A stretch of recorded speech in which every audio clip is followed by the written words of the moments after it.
इस वीडियो में हम आपको दिखाएंगे रजब भट्ट को मुहर्रम के मातम करते हुए गिरफ्तार कर लिया गया।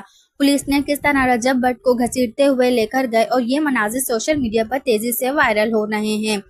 अगर आप भी रजब भट्ट की मुकम्मल वीडियो देखना चाहते हैं तो वीडियो को अंत तक लाजमी देखिएगा। वीडियो को लाइक करने के साथ चैनल को सब्सक्राइब करना ना भूलिएगा, हमारी हर नई वीडियो आप तक आसानी से पहुंच सके। जैसा कि आप सब जानते हैं कि रजब भट्ट आजकल मुसलसल खबरों में छाए हुए हैं। खास तौर पर इनके मुतअज़्ज़ा बयानात और हरकत की वजह से उन्हें अक्सर पुलिस का सामना करना पड़ता है।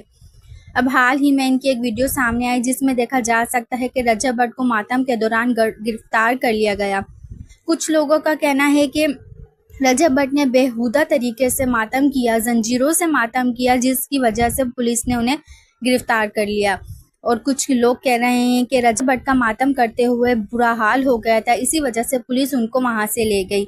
अभी तक ये वाजे नहीं हो सका है रजब भट्ट को गिरफ्तार करने की असल वजह क्या थी, लेकिन जैसे ही हम सब हैरान हैं वैसे उनके चाहने वाले भी परेशान दिखाई दे रहे हैं। अपनी कीमती राय का इजहार ज़रूर कीजिएगा, कमेंट्स में लाजमी बताइएगा। कमेंट्स का इंतज़ार रहेगा। अपना ढेर सारा ख्याल रखिएगा। मिलते हैं एक और नई वीडियो के साथ, तब तक के लिए अल्लाह हाफिज़।